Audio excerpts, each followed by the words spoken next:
Bonjour, je m'appelle Nathalie Yamb. Ça fait 2 jours, comme on dit chez moi, que je n'avais pas pris la parole pour m'adresser à vous à travers une vidéo. Vous m'excuserez car j'ai énormément de choses à faire et à gérer et de déplacements à effectuer sur le terrain. Ce n'est pas tout on dit. Avant d'entrer dans le vif du sujet, je voudrais aussi saluer tous les nouveaux abonnés de mes réseaux sociaux, et ils sont nombreux, et qui ont rejoint les anciens. Aqaba dans la famille de l'Afrique émancipée. L'actualité est dense et je reviendrai dans les prochains jours avec d'autres interventions qui me permettront de commenter et de partager avec vous mes analyses concernant les événements importants qui se sont déroulés récemment. Mais dans la vidéo d'aujourd'hui, je vais me focaliser sur le Sénégal. 2 ans après les émeutes de mars 2021 qui avaient causé la mort de 14 jeunes citoyens à qui justice n'a toujours pas été rendue, des images de chaos nous parviennent une nouvelle fois de Dakar et de l'intérieur du pays.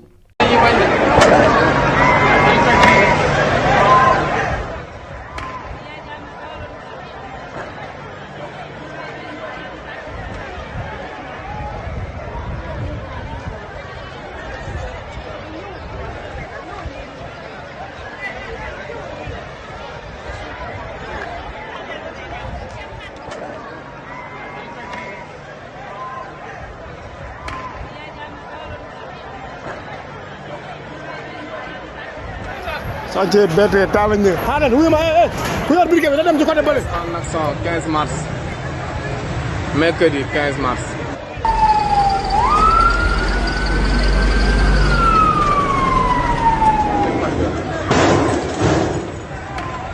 Je ne sais pas si vous avez suivi ce qui s'y est passé ces derniers temps. Je vous résume la situation et le contexte.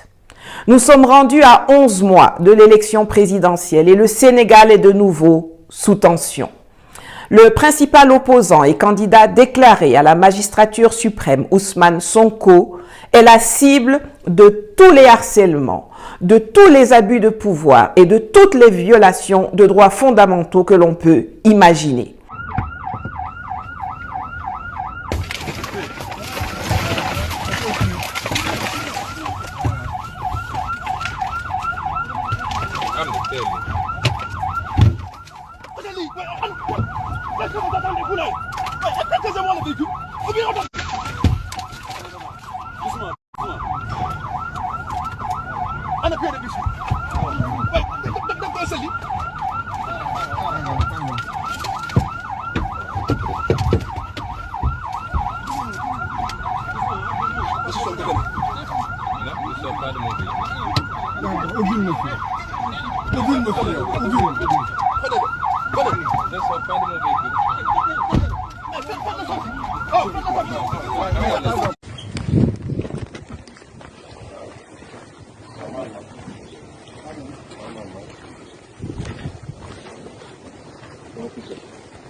Vous, vos enfants sont à l'école aujourd'hui. Moi, mon fils va aller à l'école, comme vos enfants. Et vous l'empêchez d'aller à l'école. Sur quelle base? Pardon, je suis là. Donc on n'a qu'à partir. On va, c'est ça, c'est pas comme ça. On y va. Ouais, on y va. On y va. Mais du coup, vous faites Non, on va au tribunal. on y va, c'est quoi le problème?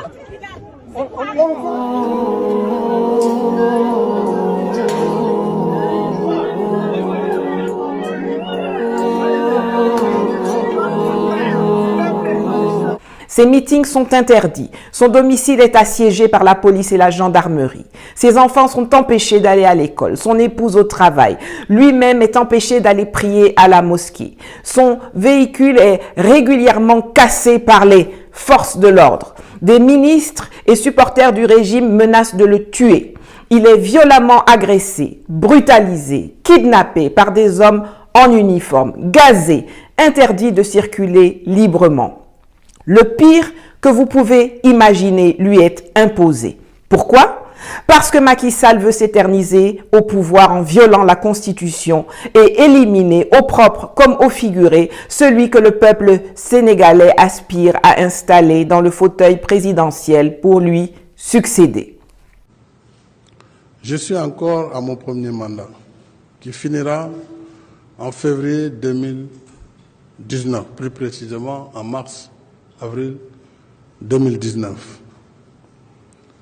Nous avons, il y a un an, engagé une réforme majeure de la Constitution par voie référendaire. Justement, c'était pour arrêter le débat, puisque nous avions une majorité totalement qualifiée au Parlement, mais nous avions choisi de consulter directement le peuple sur une réforme très sérieuse, très constructive, très consolidante de la Constitution, pour régler principalement la question de la durée et du nombre de mandats du président de la République, ainsi que du mode d'élection.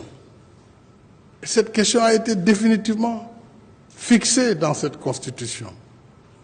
D'ailleurs, en 2016, ce dont il était question, c'était moins le nombre de mandats que la durée. On devait passer du septennat au quinquennat bloqué.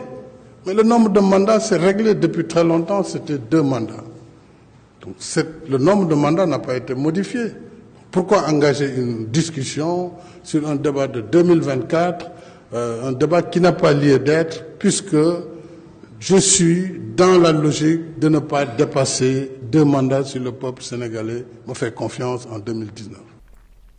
J'aurais voulu croire que Macky Sall saurait raison garder devant l'histoire avec grand H, en faisant abstraction non seulement de son besoin personnel de conservation du pouvoir, principalement pour protéger son clan, qui s'est goinfré goulûment pendant ces 2 mandats et qui s'est caractérisé par des excès de pouvoir, des arrestations abusives et massives d'opposants, l'armement de milices et de nervis et l'assassinat impuni de dizaines d'innocents.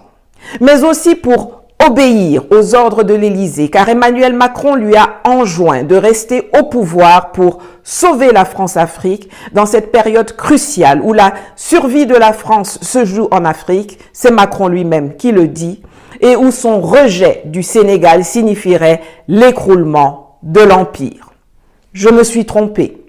Cependant, je continue d'espérer que, malgré tout, Macky Sall aime suffisamment le Sénégal pour ne pas verser de l'essence dans le brasier qui couve déjà.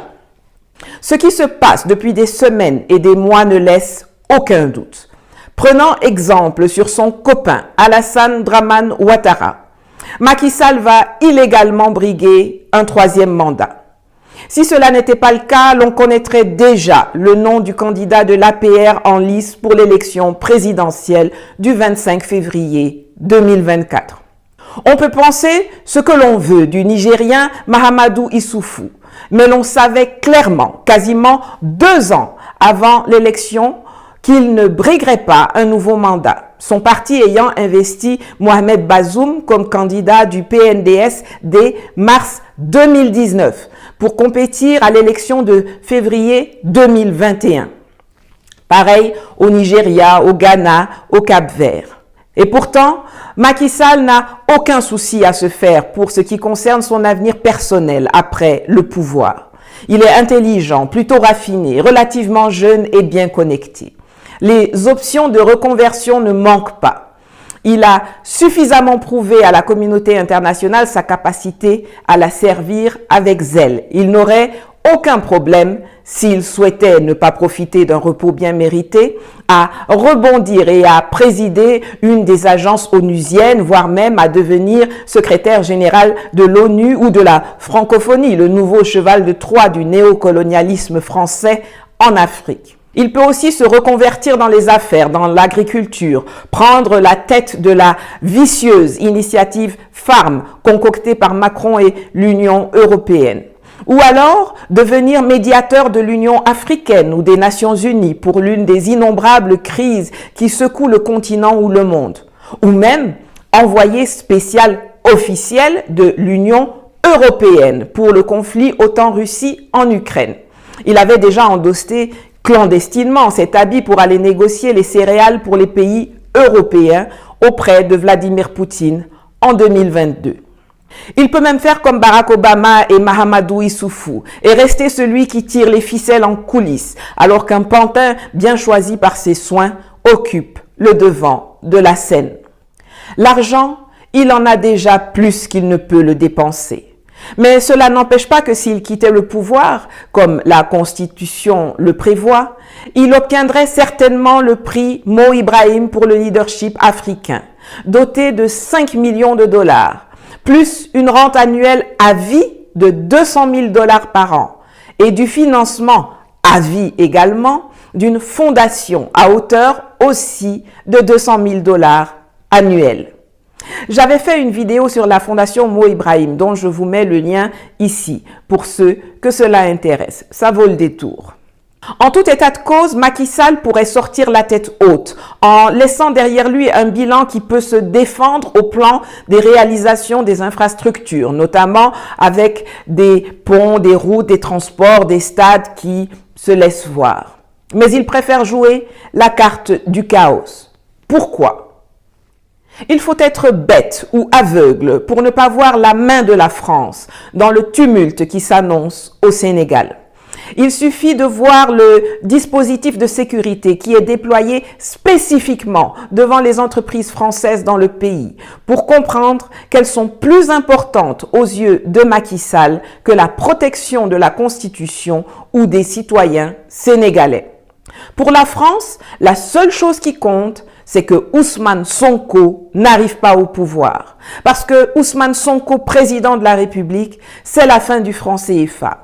C'est la fin de la base militaire française au Sénégal. C'est la fin des monopoles français protégés. C'est l'avènement de partenariats gagnant-gagnant ouverts au monde. Et ça, ils ne peuvent pas le permettre dans la vraie vie. C'est juste bon comme rhétorique mensongère lors des discours de Macron, mais jamais, jamais, jamais pour de vrai. Encore moins dans un pays du précaré qui rejoint cette année le cercle des producteurs de pétrole et de gaz. Et vous savez combien ils en ont besoin depuis qu'ils ont pris les sanctions les plus stupides de l'histoire contre la Russie. Alors, il faut créer le désordre, installer la chienlit.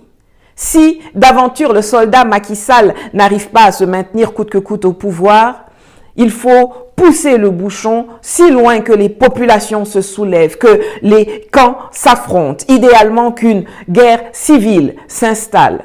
Dût-on pour cela passer par l'assassinat d'Ousmane Sonko, à qui je souhaite un prompt rétablissement car son état de santé reste alarmant après la violence dont il a fait l'objet et surtout après avoir inhalé des substances toxiques dont des gendarmes l'ont aspergé pour l'extraire de force de sa voiture. Mais avant cela, il faut réprimer, introduire un parrainage jugé illégal et instrumentaliser la justice pour éliminer les candidats qui dérangent, avec à leur tête le plus populaire, le plus charismatique d'entre eux, Ousmane Sonko. On l'accuse de viol. C'est tellement grossier et cousu de fil blanc que ça ne va nulle part. On commet alors un ministre pour lui intenter un procès en diffamation. L'essentiel étant de lui coller une condamnation, quelle qu'elle soit, pour annuler sa candidature à l'élection présidentielle. Macky Sall et ses parrains redoutent en effet que si la candidature de Sonko est validée, vu l'engagement de la jeunesse et l'engouement des populations, pour lui, il sera difficile, voire impossible, de truquer les résultats et de voler l'élection.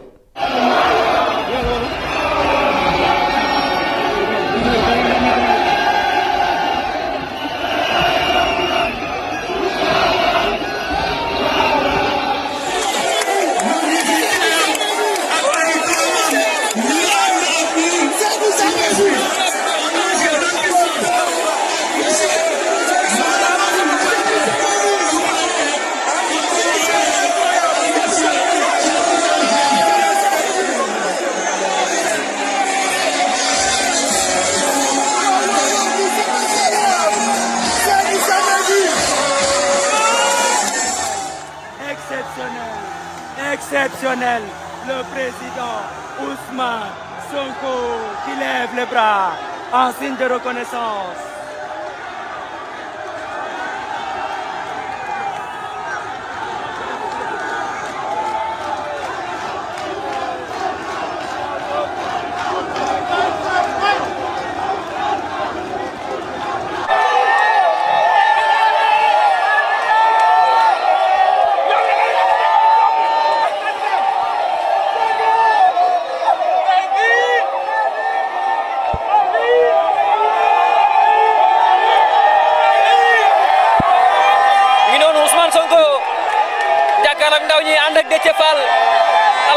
Quand on voit comment Sonko et sa coalition arrivent à mobiliser sans avoir recours aux moyens de l'État comme Macky, comment ils ont mis à mal la coalition au pouvoir lors des législatives de 2022, on peut comprendre d'où viennent les appréhensions de la France. Pourtant, plus le régime en place s'acharne contre Ousmane Sonko, sa famille et ses militants, plus sa notoriété, sa popularité, sa visibilité augmentent. En jargon technique, on appelle cela l'effet Streisand. En voulant cacher ou censurer une information, une personne ou un événement, on provoque l'effet contraire, sa mise en lumière et le rejet des censeurs. C'est exactement ce qui arrive à la France, à ses alliés occidentaux et à ses laquais africains, quand ils essaient de me nuire, de me diffamer, de m'humilier ou de me faire taire ou de faire taire mon frère Kémy Séba. J'aurai l'occasion d'y revenir dans une prochaine vidéo. Ce qui m'attriste encore plus, c'est de savoir que Macky Sall était dans la situation d'Ousmane Sonko en 2012. C'est lui que l'on voulait écarter de la course à la présidentielle. C'est lui que la population soutenait. C'est lui qui appelait à marcher sur le palais pour dégager Abdoulaye Wade. Wade dit qu'il a gagné, c'est différent de ce Wade gagne. Nous allons le sortir du palais. Ça va marcher au palais, on va le dégager. Il y a même pas, parce qu'il n'y a plus de dialogue maintenant. S'il fait ça, nous, on appelle tout le monde à aller là-bas. Cette incapacité de gens supposés intelligents et sains d'esprit à comprendre que les mêmes causes produisent les mêmes effets me surprendra toujours. J'aimerais que chacun d'entre vous comprenne qu'il n'y a que les Français et les Occidentaux que le désordre au Sénégal arrangerait. Il nous faut donc travailler à ce que ce désordre ne puisse pas être installé. Aux policiers, aux gendarmes, aux militaires sénégalais, je voudrais rappeler que nul n'est tenu d'obéir à un ordre injuste. Arrêtez de vous comporter comme des voyous. Les images qui ont fait le tour du monde ne vous honorent pas et de plus en plus vous faites perdre aux gens le respect de l'uniforme.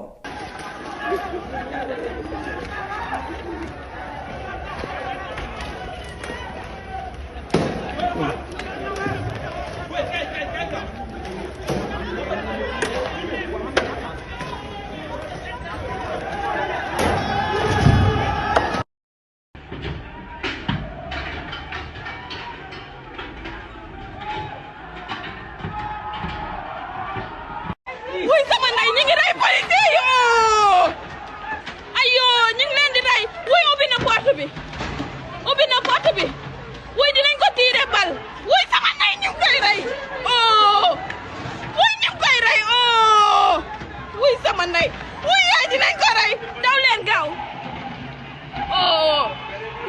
Vous êtes en train d'inspirer plus de dégoût que de peur. Lorsqu'on vous envoie violer les droits d'Ousmane Sonko ou de Guy Marius Sagna, lorsqu'on vous demande de tirer sur des députés de la nation ou sur de simples citoyens, refusez. Un jour, vous allez tirer dans une foule et vous constaterez que votre balle aura tué votre mère, éborgné votre frère, mutilé votre ami. Je l'ai déjà dit plus tôt, j'espère encore que Macky Sall a réellement le Sénégal au cœur et qu'il saura prendre sur lui de se retirer dignement, de désarmer ses milices, de laisser la volonté du peuple s'exprimer sans trucage et sans exclusion dans les urnes et de permettre l'arrivée au pouvoir de quelqu'un qui travaillera dans l'intérêt des Sénégalais, de tous les Sénégalais avant tout. Quelqu'un qui pourra redonner espoir et dignité à des millions de personnes qui sont dans la situation de ce jeune dont les propos m'ont bouleversé. Macky Sall, ñun ay jeunes lañ te xeex ak ndaw ci réew mi nii moo gën a jafe ndax amuñu xëy liggéeyuñ liggéeyuñ lekkuñ naanuñ la moo ñu dese dee nañ dee fenn yoon. Pour conclure, je fais confiance au peuple sénégalais pour ne pas se laisser intimider, entourlouper ou décourager par toutes les injustices, violations et agressions dont il fait l'objet. Allez vous inscrire sur les listes électorales. Mais je vous fais aussi confiance pour ne pas vous tromper d'adversaire. Ne vous laissez pas entraîner dans une guerre civile. L'ennemi commun à tous, soutien de Sonko, soutien de Sall, soutien d'autres candidats ou soutien de personnes, c'est la pauvreté. Regardez la main invisible qui la cause et qui la maintient à travers le franc CFA, la mauvaise gouvernance, la corruption, le clientélisme entretenu par la France-Afrique. C'est ce marionnettiste qu'il faut combattre jusqu'à la liberté et à la prospérité. La patrie ou la mort. Free Sénégal. Djerejef. À bientôt.